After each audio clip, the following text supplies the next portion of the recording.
بسم اللہ والحمد للہ والصلاة والسلام علی رسول اللہ اما بعد۔ عزیز طلبہ السلام علیکم۔ آج کا ہمارا ٹاپک نہایت اہم مذہب کی ضرورت اور اہمیت۔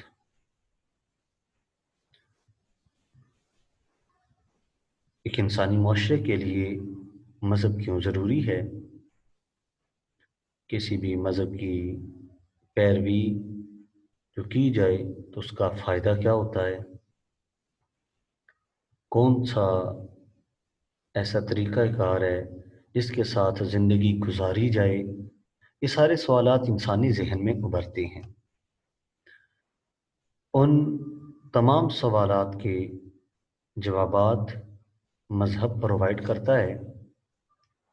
آئیں دیکھتے ہیں کہ مذہب کی ضرورت پھر انسانی زندگی میں کس قدر اور اس کی اہمیت کس قدر ہے۔ آج ہم مذہب کی ضرورت اور اہمیت کے حوالے سے جانیں گے تو سب سے پہلے ہم مذہب کو دیکھیں گے کہ اس کا معنی اور مفہوم کیا ہے۔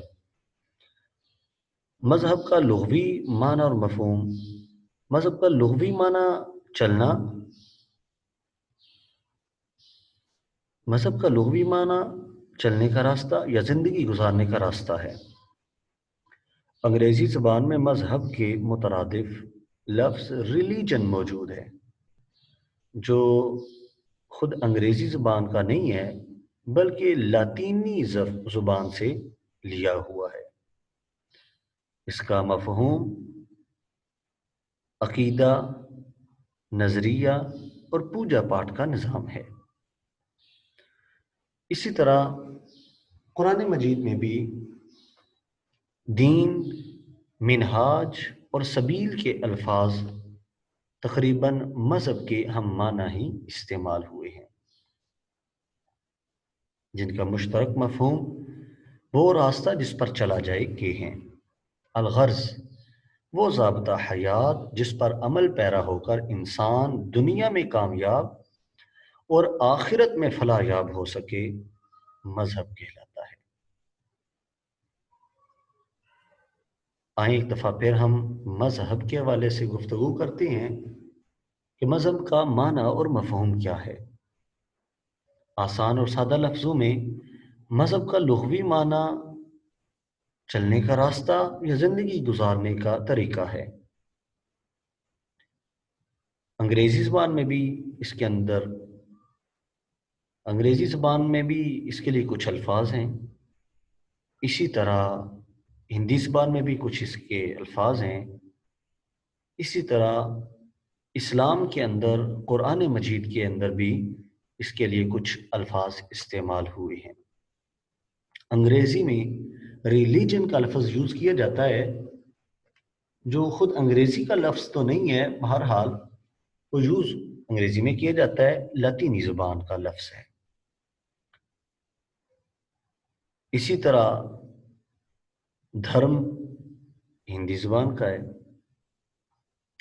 اسی طرح آپ اگر دیکھتے ہیں کہ اسلام میں یا قرآن میں اس کا لفظ کیا ہے، تو اسلام اور قرآن میں مذہب بھی یوز ہوا ہے، دین بھی یوز ہوا ہے، منہاج بھی اور سبیل بھی۔ یہ تقریباً سارے کے سارے الفاظ ایسے ہیں جو مذہب کے ہم معنی ہی استعمال ہوئے ہیں۔ ہم مذہب کی تعریف کے حوالے سے اگر دیکھتے ہیں، بعض الفاظ اور اصطلاحات ایسی ہوتی ہیں جن کا مفہوم ہم سمجھتے اور محسوس کرتے تو ہیں، لیکن ان کی جامع تعریف مشکل ہوتی ہے۔ مثلا محبت، صداقت، حسن اور شجاعت وغیرہ، یہی معاملہ مذہب کا ہے۔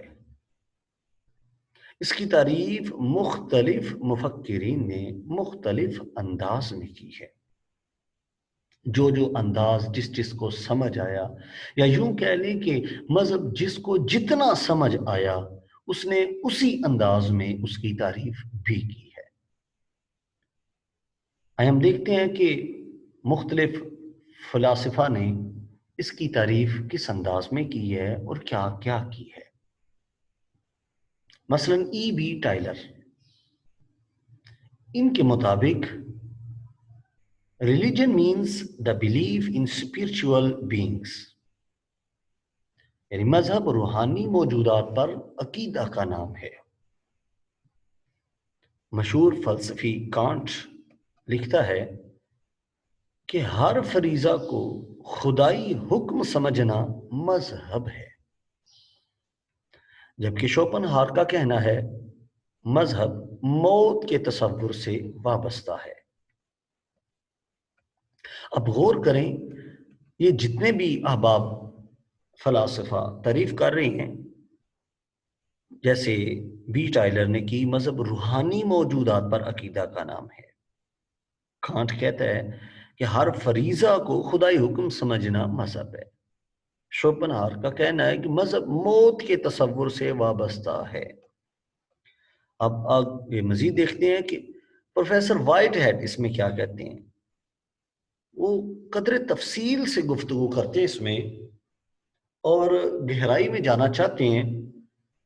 کہتے ہیں مذہب اعتقاد کی اس قوت کا نام ہے جس سے انسان کو باطنی پاکیزگی حاصل ہوتی ہے۔ مذہب ان صداقتوں کے مجموعے کا نام ہے جن میں یہ قوت ہوتی ہے کہ وہ انسانی کریکٹر میں انقلاب پیدا کریں، بشرطے کہ انہیں خلوص کے ساتھ قبول کیا جائے اور بصیرت کے ساتھ سمجھا جائے۔ اب غور کر رہے ہیں کہ ساری کی ساری جو آ رہی ہیں تعریفات اور جو پہلے گزر چکی ہیں، ان میں اعتقاد، یقین، تصور، ان چیزوں کو بار بار دہرایا جا رہا ہے۔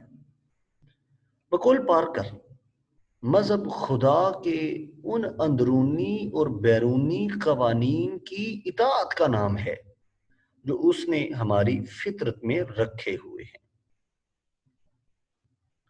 مشہور ماہر نفسیات پروفیسر جے ایچ لیوبا لکھتے ہیں کہ مذہب نام ہے اس احساس کا جو کسی مقدس، بالا تر اور اندیکھی ذات کا وجود انسان کے قلب و دماغ میں پیدا کرتا ہے۔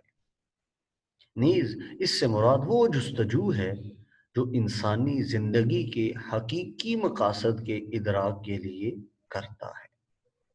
یعنی انسان کوشش کرتا ہے اور کوشش کی پہلے طلب کرتا ہے، جو طلب ہے وہ اس کو آگے ان مقاصد کی طرف لے کے جاتی ہے جو وہ کرنا چاہتا ہے۔ اسی طرح مشہور ادیب میتھو آرنلڈ نے مذہب کی ادبی تعریف یوں بھی کی ہے: موریلٹی ٹچڈ ود ایموشنز، یعنی وہ اخلاقی ضابطے جن میں جذبات سمو جائیں ان کو مذہب قرار دیا گیا۔ یہ جتنی تعریفات آپ نے سماعت کی اور جتنی تعریفات آپ نے یہ سامنے دیکھی، یہ ساری کی ساری محدود ہیں اور زندگی کے کسی نہ کسی ایک پہلو کی نشاندہی کرتی ہیں، جبکہ فی الحقیقت مذہب پوری زندگی پر محیط ہے۔ جس میں نے آپ کو پہلے بتایا کہ پہلے 2 سے 3 جو فلاسفہ تھے ان کی جو تعریف ہوئی تھی ان کے مطابق یہ معاملہ تھا کہ روحانی تصور کا نام، روح کا نام اور باقی ماندہ جو غائبانہ انداز ہے ان کو وہ لے رہے ہیں، جبکہ جو حاضر چیزیں ہیں ان کی طرف اتنی توجہ نہیں کی جا رہی۔ اسلام ایک مکمل جامع نظام دیتا ہے اور اسی کو مذہب مانتا ہے۔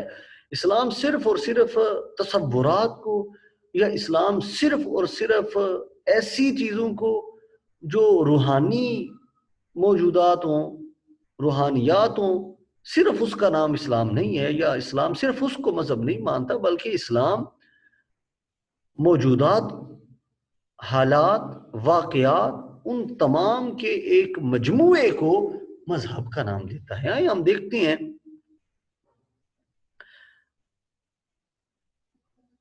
جبکہ فی الحقیقت مذہب پوری زندگی پر محیط ہے، جیسا کہ انسائکلوپیڈیا آف ایتھکس میں اس کا مقالہ نگار لکھتا ہے کہ the term religion, whatever its definition, be clearly refers to certain characteristics, beliefs, practices, feelings and attitudes. تو یہ ساری چیزیں جب ملتی ہیں تو تب مذہب بنتا ہے. یعنی مذہب کی تعریف خواہ کچھ بھی ہو، لیکن یہ واضح طور پر اپنی امتیازی خصوصیات، ایمانیات، رسوم، جذبات اور رجحانات کی طرف اشارہ کرتی ہے. یعنی مذہب کی تعریف جو بھی کی جائے اس میں یہ ساری چیزیں موجود ہوں گی اور یقیناً موجود ہوں گی، تو تب مذہب کہا جا سکتا ہے. ڈاکٹر خلیفہ عبد الحکیم نے اپنی مشہور کتاب اسلامک آئیڈیالوجی میں لکھا ہے، اسلام کی روح سے بجز مذہب اس کے کچھ نہیں کہ انسان عملاً اور مؤثر طریقے سے خدا پر ایمان لائے. اسے کائنات نیز حیات انسانی میں نظام عقل و اخلاق کا خالق اور ان قوانین کا ماخذ اور نافذ کنندہ سمجھے جو اقتدار کے تحفظ اور فلاح و بہبود کے قیام اور ترقی کا ذریعہ ہوتے ہیں. اس کا فرض ہے کہ وہ خدا کو خود اپنے اندر اور بیشتر کائنات میں دریافت کرے. آپ خود اندازہ کریں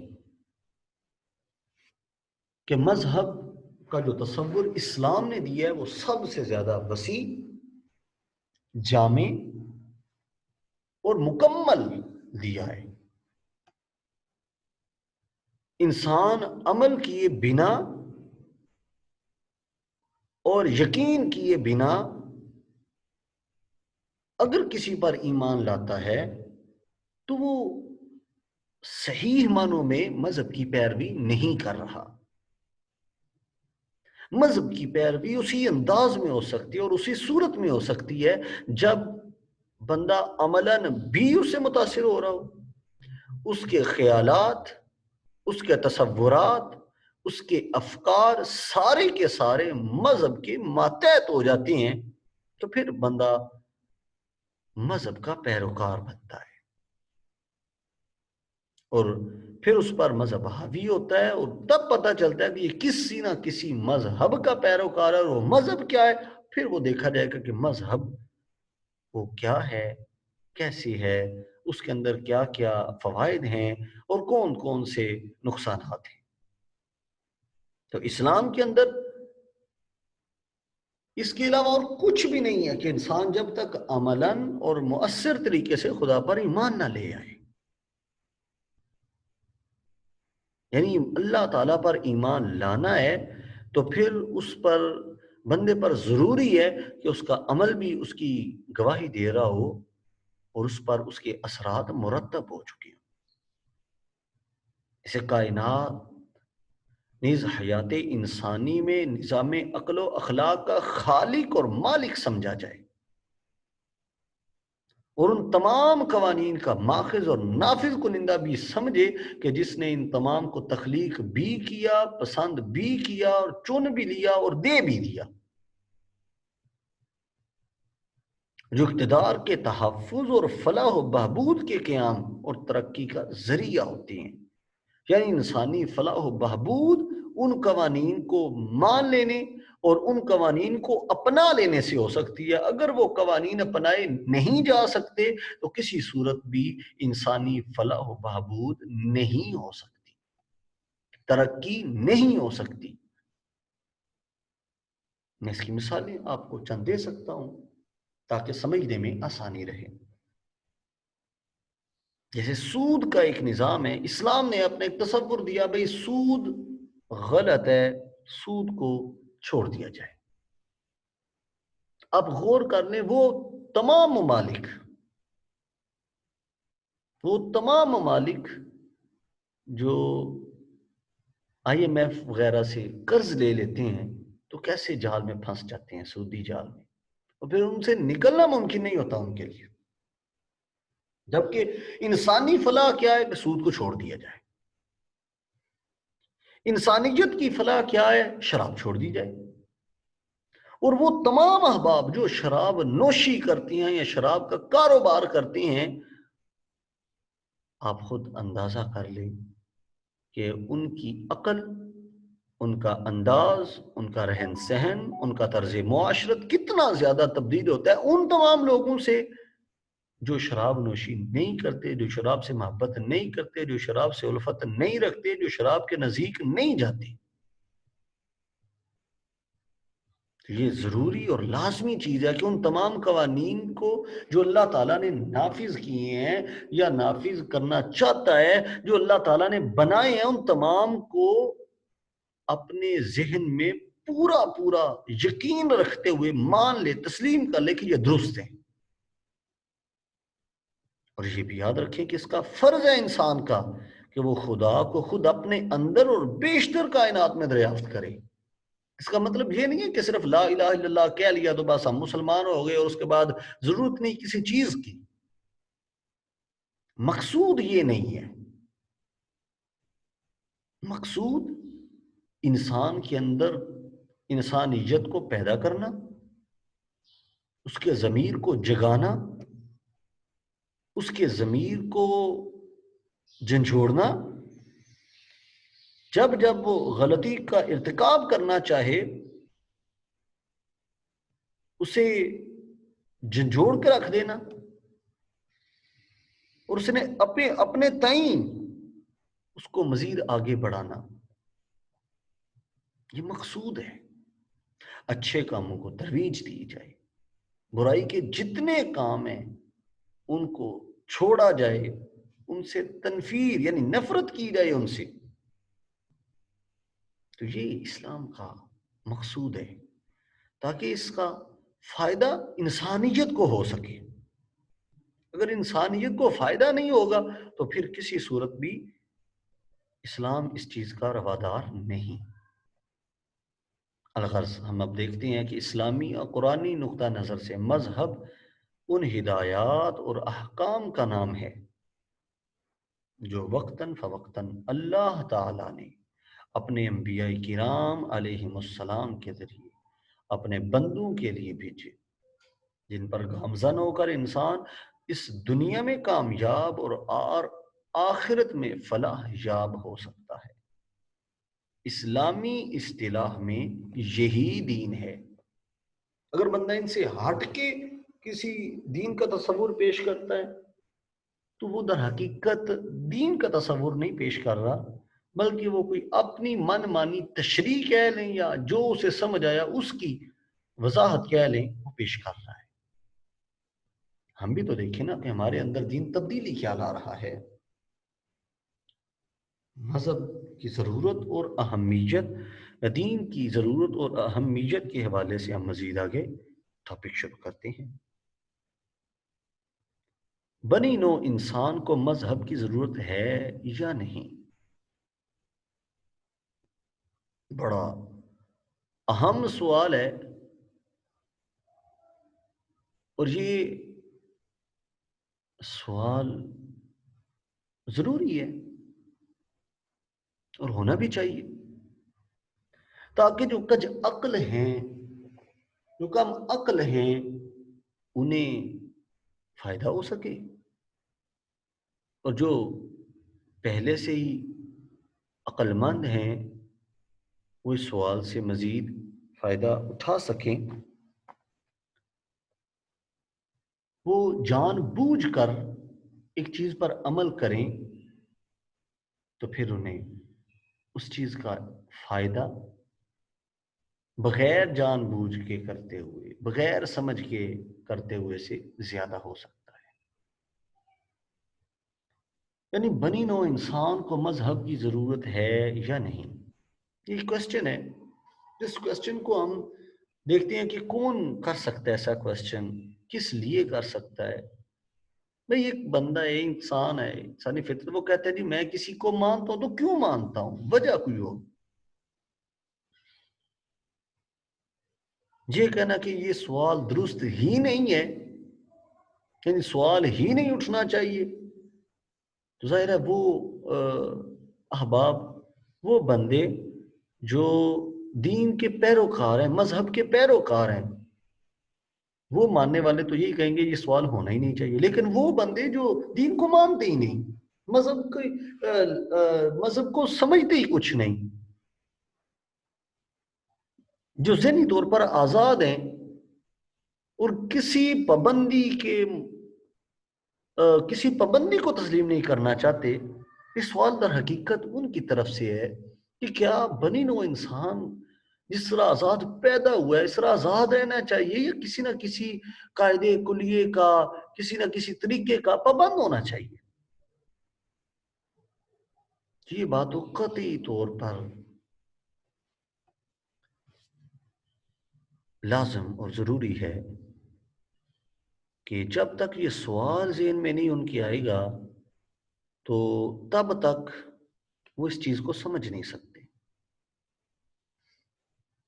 ایک شخص جس کو مکمل آزادی ملی ہے زندگی میں، اس کو کسی طرف سے کسی قسم کی کوئی پابندی نہیں، تو ہم دیکھتے ہیں کہ اس کا معاشرے کو فائدہ ہو رہا ہے یا نقصان۔ اور ایک وہ شخص جس پر کچھ نہ کچھ پابندیاں ہیں کسی نہ کسی طرف سے، تو اس کا معاشرے کو فائدہ ہے یا نقصان، یہ ہم دیکھیں گے۔ اور یہی سمجھنے کے لیے یہ کوشچن ہے کہ آیا دین اور مذہب کی ضرورت ہے بھی یا نہیں؟ تو یہ یاد رکھیں کہ مذہب بہت زیادہ ضروری ہے۔ اس کا سوال کا قطعی جواب اس بات میں ہے، اس بات سے مراد مثبت، یعنی اس میں فائدہ ہے اور یہ پکا ہے کیا کہ جناب جواب ہاں میں ہے، مذہب کی ضرورت ہے، بنی نوع انسان کو مذہب کی ضرورت ہے، اس میں شک ہی کوئی نہیں۔ آئے ہم دیکھتے ہیں کہ وہ کون سی وجوہات ہیں جن کی بنا پر ہم سمجھتے ہیں اور ہم یہ کہتے ہیں اور ہمارا یہ نظریہ ہے اور ہمارا یہ عقیدہ ہے کہ انسان کو مذہب کی ضرورت ہے۔ آئیں، انسان کو واقعی مذہب کی ضرورت ہے، اس کی متعدد وجوہ ہیں جن کا تذکرہ ہم کرتے ہیں۔ سب سے پہلے نمبر 1، فطری ضرورت۔ انسان کی فطری ضرورت ہے دین اور مذہب کا ہونا۔ اگر دین اور مذہب کو نہیں مانے گا تو اپنی فطری ضرورت کو چھوڑ رہا ہے۔ دین و مذہب انسان کا فطری جذبہ اور عالمگیر داعیہ ہے۔ دین و مذہب انسان کا فطری جذبہ اور عالمگیر داعیہ ہے۔ اس کا اعتراف مغربی مفکرین نے بھی کیا ہے، وہ مغرب جسے ہم آج سمجھتے ہیں کہ مادر پدر آزادی ہے وہاں پہ، اور آپ دیکھ رہے ہیں کہ جب سے وہ دین اور مذہب سے بیزار ہوئے ہیں، دور ہوئے ہیں، ان کی نسلیں تباہ ہو گئی ہیں۔ جو مفکرین ہیں، جو تفکر کرتے ہیں، وہ سمجھتے ہیں اور جانتے ہیں کہ نہیں بھائی، دین کا ہونا، مذہب کا ماننا ضروری امر ہے۔ ایک جرمنی مفکر لکھتا ہے مذہب ابدی چیز ہے، کیونکہ مذہب جس حادثہ اور فطرت کا نتیجہ ہے وہ معدوم نہیں ہو سکتا۔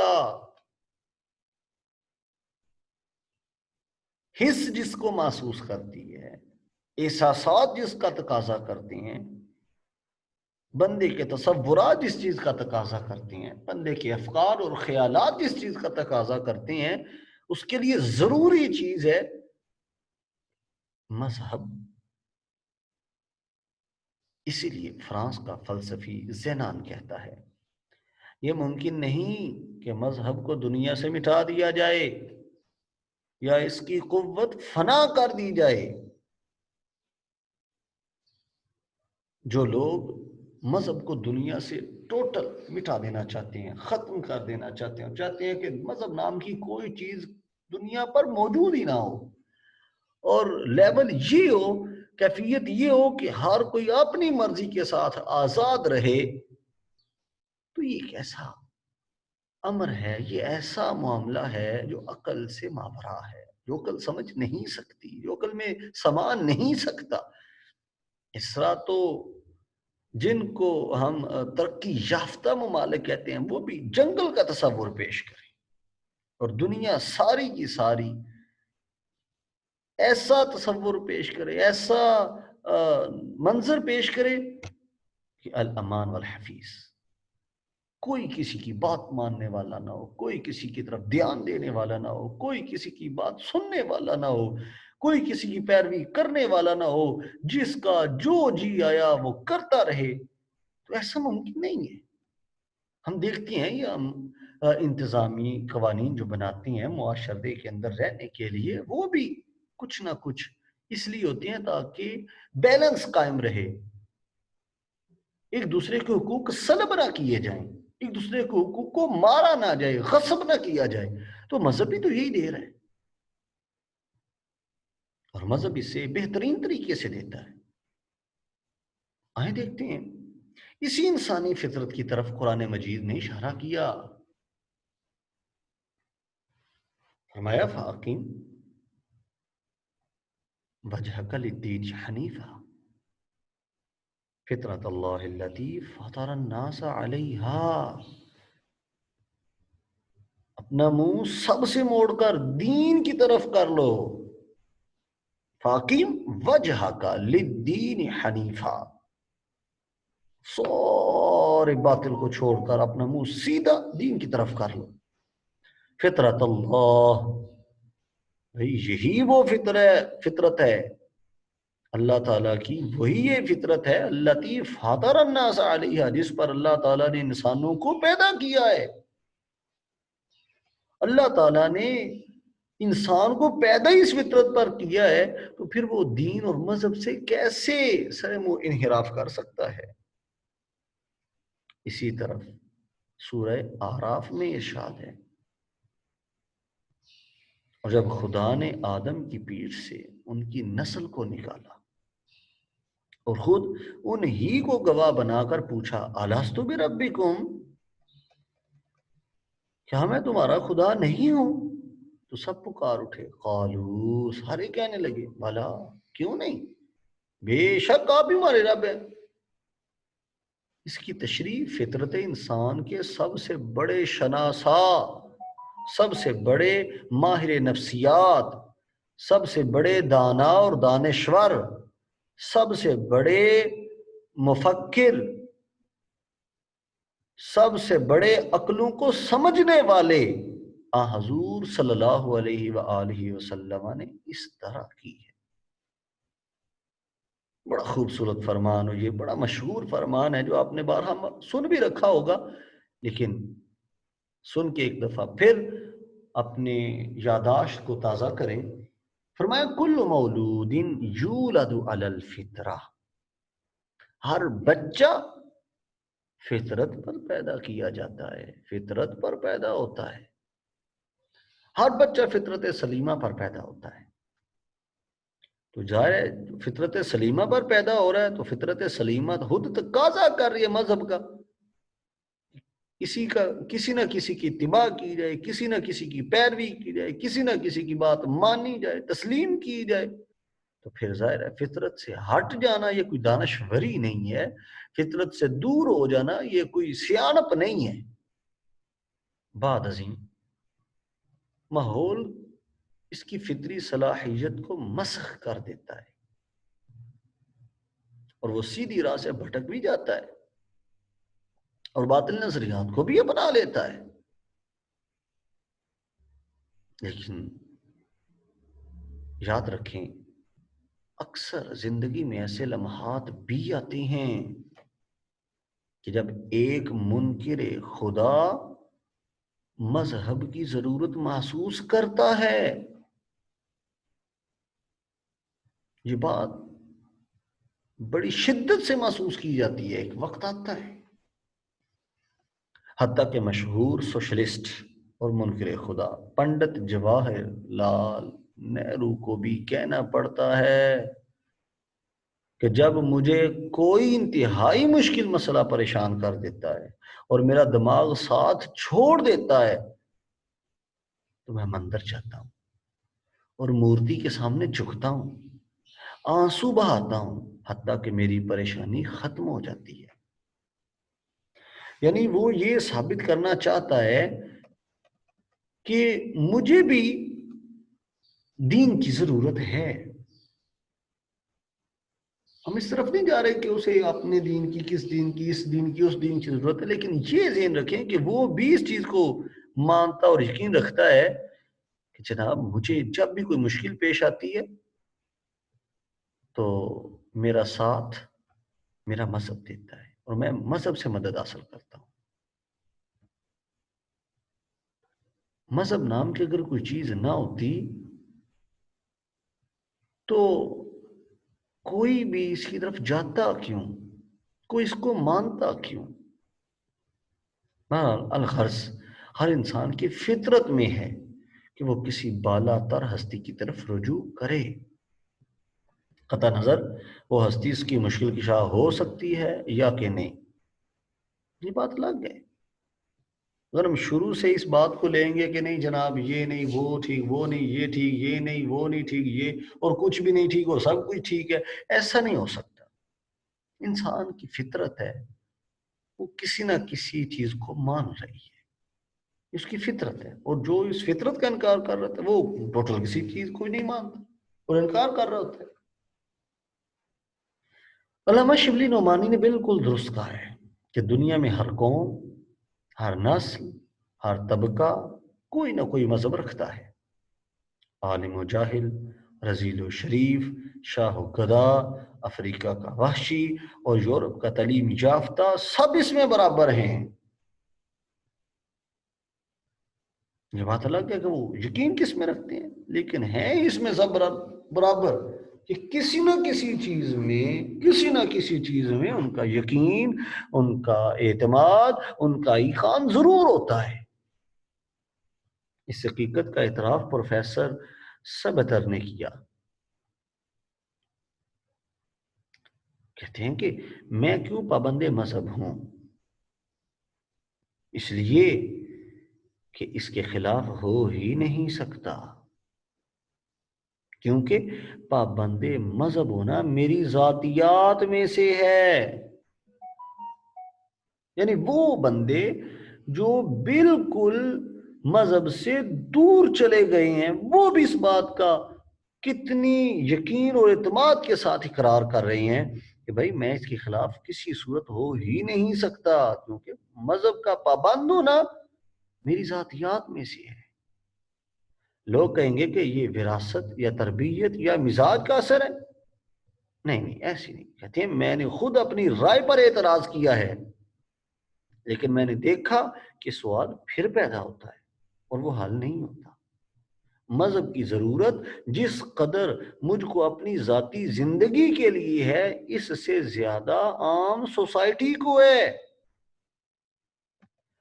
مذہب کے شاخ و برگ ہزاروں مرتبہ کاٹ ڈالے گئے، لیکن جڑ ہمیشہ قائم رہی ہے جو کبھی زائل نہیں ہو سکتی. مذہب کا چشمہ روز بروز وسیع ہوتا جاتا ہے اور فلسفیانہ فکر اور زندگی کے دردناک تجربے اس کو گہرا کرتے جاتے ہیں. انسانیت کی زندگی مذہب سے ہی قائم ہوئی ہے اور اسی سے قوت پائے گی. اور آپ اب اندازہ کر لیں آج کل کے دور میں موجودہ حالات کی اگر پیش نظر ہم بات کریں، گفتگو کریں تاکہ سمجھنے میں آسانی ہو، تو ایک کرونا وائرس آیا اور وہ بندے جو مذہب سے کوسوں دور چلے گئے تھے، سارے مذاہب کی بات کر رہا ہوں، مندر خالی ہو گئے تھے، مسجدیں خالی ہو گئی تھی، گرجا گھر خالی ہو گئے تھے، کلیسا خالی ہو گئے تھے، لیکن اب ان کے دلوں میں دوبارہ مذہب ابھرا ہے، سارے اپنے مذہب کی طرف لوٹے ہیں، سارے اپنے مذہب کی جو ان کے پاس کتابیں ان کی طرف گئے ہیں۔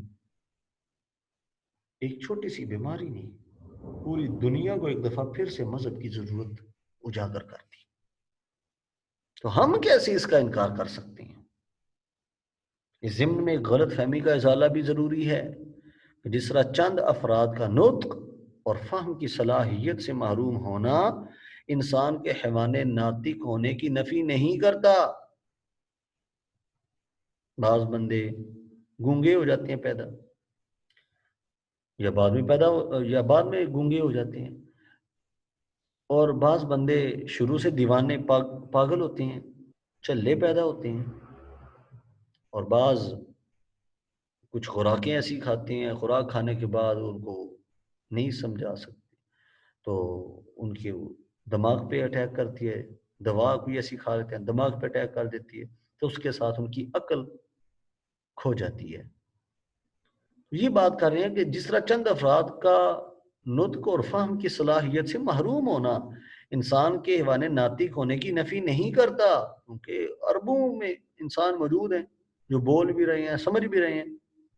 چند افراد کا جنون اور انسان کے حیوان عاقل ہونے کے منافی نہیں، یا کچھ لوگوں کا رہبانیت اختیار کرنا، ٹوٹل دنیا کو چھوڑ ہی دینا۔ حضور نے فرمایا لا رہبانیت فی الاسلام، اسلام میں رہبانیت نہیں ہے، یعنی دنیا کو ترک کر کے چھوڑ کے جنگلوں میں چلے جانا اور چھوڑ ہی دینا کہ ہم نے لوگوں کے ساتھ لین دین معاملات کرنے نہیں ہے، بس جنگل میں جا کے اللہ اللہ کر لینا، تو یہ اسلام میں نہیں ہے۔ ہمیں کچھ لوگوں کا رہبانیت اختیار کرنا انسان کے مدنیت پسند ہونے کی تردید نہیں کرتا۔ انسان اس چیز کا تقاضا کرتا ہے، فطرت ہے اس کی کہ وہ اکٹھے رہیں، اکیلا انسان نہیں زندگی بسر کر سکتا، کیونکہ اللہ تعالیٰ نے اس کو اس فطرت پر پیدا کی ہے، تو پھر فطرت سے منہ موڑ لینا یہ ممکن ہی نہیں۔ اسی طرح چند منکرین مذہب کا وجود اس بین حقیقت کو نہیں جھٹلاتا کہ مذہب انسان کی طبعی ضرورت اور فطری جذبہ نہیں ہے۔ نہیں ایسی بات نہیں، یہ بات ذہن نشین رہے کہ مذہب انسان کی طبعی ضرورت بھی ہے اور فطری جذبہ بھی ہے۔ یہ چند احباب جو منکرین مذہب ہوتے ہیں، ان کی بات کو لے کے اور کہا جائے نہیں ضرورت ہی نہیں ہے، تو ایسا ممکن نہیں ہے۔ چند ایک گونگے دے کے بندہ کہے گے نہیں جی نہیں انسان بول سکتا ہی نہیں، تو یہ درست نہیں ہے۔ چند دیوانے دیکھ کے پگلے دیکھ کے بندہ کہنا شروع کر دے جی انسان سارے پاگل ہی ہوتے ہیں، تو ایسا ممکن نہیں ہے۔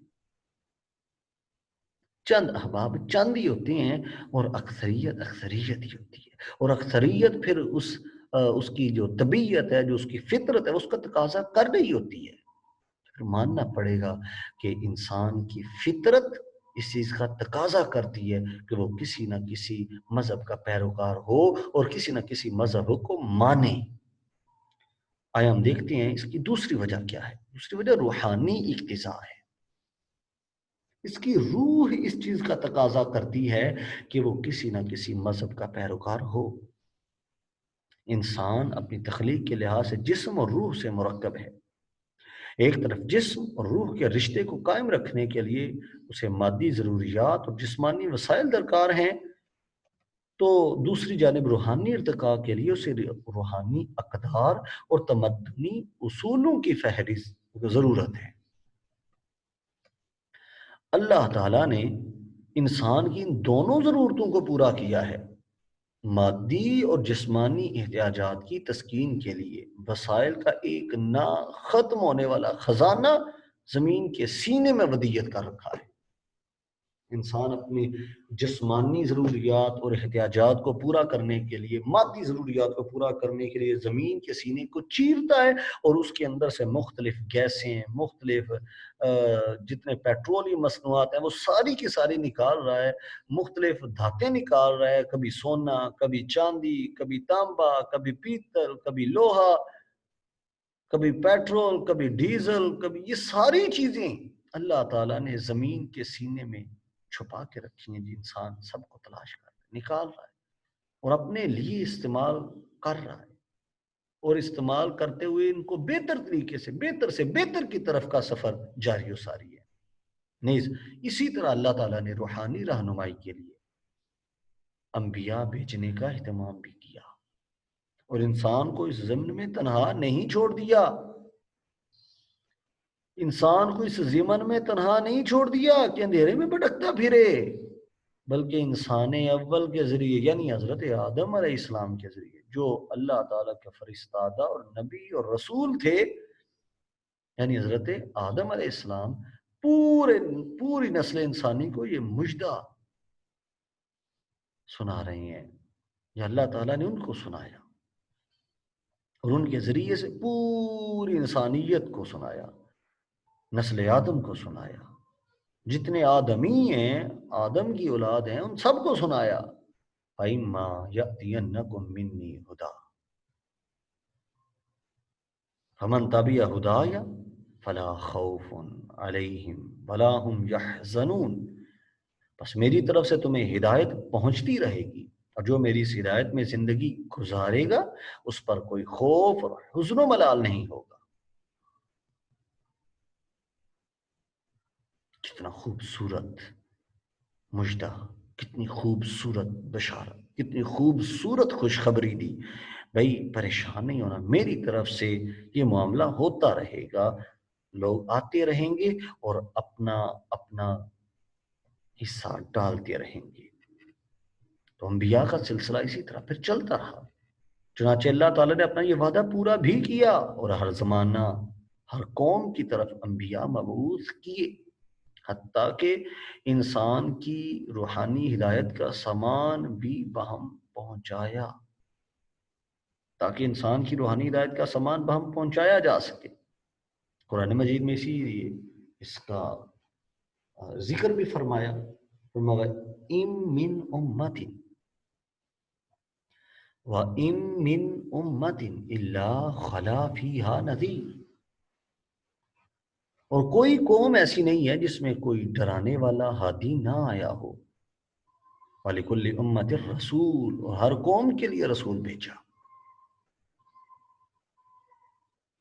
تمام انبیاء علیہ السلام ایک ہی روحانی چشمہ سے سیراب ہوتے رہے، اور آگے انسانیت کو سیراب کرتے رہے، حتیٰ کہ آخر الزمان نبی حضرت محمد صلی اللہ علیہ وآلہ وسلم اس روحانی ہدایت کی تکمیل کرنے والے تھے۔ اب قیامت تک روحانی پیاس کو بجھانے کا بہترین ذریعہ مذہب اسلام ہے، جس میں روحانیت کی تکمیل کے لیے پوری تفصیل موجود ہے۔ فرمایا الیوم اکملت لکم دینکم واتممت علیکم نعمتی ورضیت لکم الاسلام دینا۔ الغرض مذہب روحانی اقتضا ہے، اگرچہ بسا اوقات انسان کے روحانی شعور پر غفلت کے پردے پڑ جاتے ہیں، لیکن زندگی کی تلخ حقیقتیں اس زنگ کے لیے سیکل کا کام دیتی ہیں۔ اللہ رب العزت کا ارشاد ہے، فَإِذَا رَكِبُوا فِي الْفُلْكِ دَعَوُا اللَّهَ مُخْلِصِينَ لَهُ الدِّينَ فَلَمَّا نَجَّاهُمْ إِلَى الْبَرِّ إِذَا هُمْ يُشْرِكُونَ، جب انسان کشتی پر سوار ہوتے ہیں خدا ہی کو پکارتے ہیں، لیکن جب ہم انہیں خشکی کی طرف لے جاتے ہیں تو وہ شرک کرنے لگ جاتے ہیں۔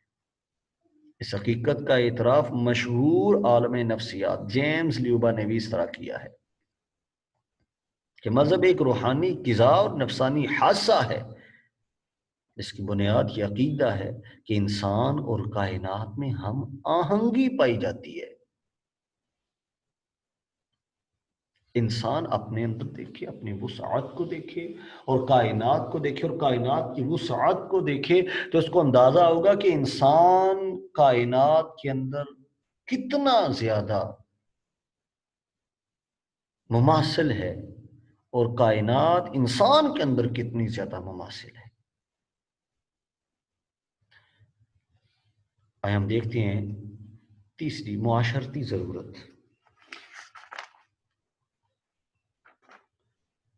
انسان فطرتاً مدنی الطبع ہے، مل جل کر رہنے کا عادی ہے۔ معاشرتی زندگی گزارنا اس کی فطری ضرورت ہے، لہٰذا بہتر معاشرتی زندگی گزارنے کے لیے اسے مناسب قوانین و ضوابط کی ضرورت ہے۔ اگر معاشرتی زندگی کے لیے کوئی اصول اور ضابطہ نہ ہو تو معاشرہ انتشار اور خلفشار کا شکار ہو جاتا ہے۔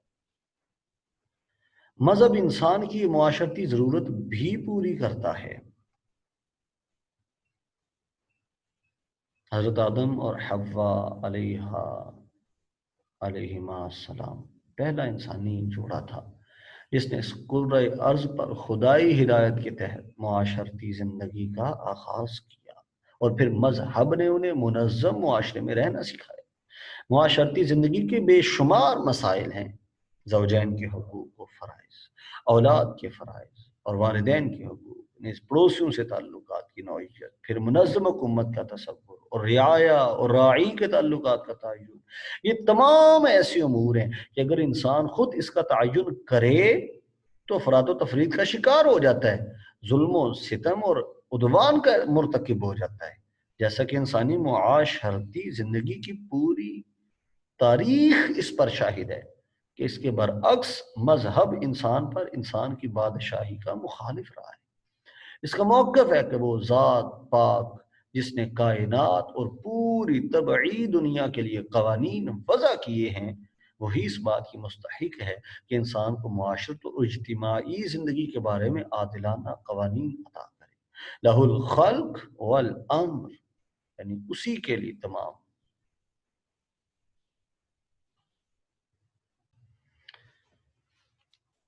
لہ الخلق والامر۔ آپ دیکھیں کہ ماہر عمرانیات ڈاکٹر فرائیڈ مین لکھتے ہیں، اب وقت آ گیا ہے کہ یہ امر تسلیم کر لیا جائے کہ انسان خدا کی رہنمائی کے بغیر قانون نہیں بنا سکتا۔ پھر الہامی قوانین اس لحاظ سے بھی انسان کے خود ساختہ قوانین پر فوقیت رکھتے ہیں کہ الہی قانون اٹل ہوتا ہے جس میں کوئی رد و بدل نہیں کر سکتا، لیکن انسانی قوانین لیل و نہار کی گردشوں کے ساتھ بدلتے رہتے ہیں۔ آپ اپنے نظام عدل دیکھ لیں، آپ اپنی عدالتوں کا نظام دیکھ لیں، اس کے اندر جتنے فیصلے ہیں وہ دیکھ لیں، کبھی کسی کو چھوٹ مل جاتی ہے، کبھی کسی کو رعایت نہیں دی جاتی۔ جب کوئی آیا ہر قیامت عمارت نو ساخت، یعنی جو بھی آیا اس نے اپنے ایک مرضی کا قانون بنایا، مرضی کا قانون بنانے کے بعد وہ گیا تو پھر وہ مرضی بھی گئی اور قانون بھی گیا۔ لیکن اللہ تعالیٰ کے جو بنائے ہوئے قوانین ہیں وہ بڑے اٹل ہوتے ہیں، وہ بڑے مضبوط ہوتے ہیں، وہ اس طرح بدلتے نہیں ہیں۔ شخصیات کو دیکھ کے، بندوں کو دیکھ کے قانون اس طرح نہیں بدل جاتے۔ اللہ تعالیٰ کے جو بنائے ہوئے قوانین ہیں، اس لیے ان کا آنا، ان کا نافذ ہونا نہایت ضروری ہے۔ مثلا سیلون کی اسمبلی نے 1956 میں قتل کے جرم کی سزائے موت منسوخ کر دی، لیکن سیلون کے وزیر اعظم کے بے دردی سے قتل ہوتے ہی 1959 میں سزائے موت پھر سے بحال کر دی گئی۔ 1937 میں امریکہ کی پارلیمنٹ نے شراب کی بندش کا قانون پاس کرنا چاہا، لیکن اسے عوامی دباؤ کے سامنے سپر انداز ہونا پڑا اور یہ قانون پاس نہ ہو سکا۔ 1967 میں انگلستان کے دارالعوام اور دارالعمراء نے بھاری اکثریت کے ساتھ فیصلہ کر دیا کہ لواطت کا فعل اگر باہم رضامندی سے ہو تو اس میں کوئی قباحت نہیں۔ یعنی لواطت سے مراد کہ اللہ معاف کرے اور ہمارے اس معاشرے کو اس گندگی سے، اس برائی سے محفوظ فرمائے کہ مرد مردوں کے ساتھ برائی کر رہے ہیں۔ مفکر اسلام مولانا مودودی نے بالکل صحیح کہا ہے کہ مذہب کا کمال یہ ہے کہ اس نے انسان کو ایک معاشرے کی صورت میں منظم کر کے اس کے تمام معاشرتی مسائل کا عادلانہ حل پیش کیا۔ مذہب سے بیگانگی کی بنا پر انسان اس دنیا کا نہیں کسی اور دنیا کا باسی ہوتا۔ اگر مذہب نہ ہوتا تو پھر انسان کسی اور دنیا کا باسی ہوتا۔ ایسا ممکن نہ ہوتا کہ وہ دنیا میں آتا اور پھر زندگی گزارتا۔ آج کے ہمارے اس لیکچر میں ہم نے مذہب کے اوپر اس کی ضرورت اور اہمیت کے حوالے سے گفتگو کی کہ مذہب کی ضرورت اور اہمیت معاشرے میں ہے یا نہیں، انسان کو اس کی ضرورت ہے کہ نہیں۔ تو اس حوالے سے ہم نے آج مذہب کی ضرورت کے حوالے سے اس کی 3 وجوہات لیکچر میں ڈسکس کی۔ انشاءاللہ نیکسٹ لیکچر میں ہم کوشش کریں گے کہ اس کی مزید جو ضروریات ہیں ان کو بھی آپ کے سامنے لائیں، تاکہ مذہب پر ہم عمل کریں، مذہب کو ہم مانیں، مذہب کو سمجھیں تو پورے یقین اور وثوق کے ساتھ سمجھیں۔ ایسا نہ ہو کہ ہم متذبذب رہیں۔ مذبذب رہ جانا یہ کوئی سیانت اور دانش مندی والا معاملہ نہیں۔ اللہ رب العزت ہم سب کو مذہب کو صحیح معنوں میں سمجھنا اور سمجھ کر صحیح معنوں میں مذہب پر عمل پیرا ہونا نصیب فرمائے۔ وما علیہ الا البلاغ المبین۔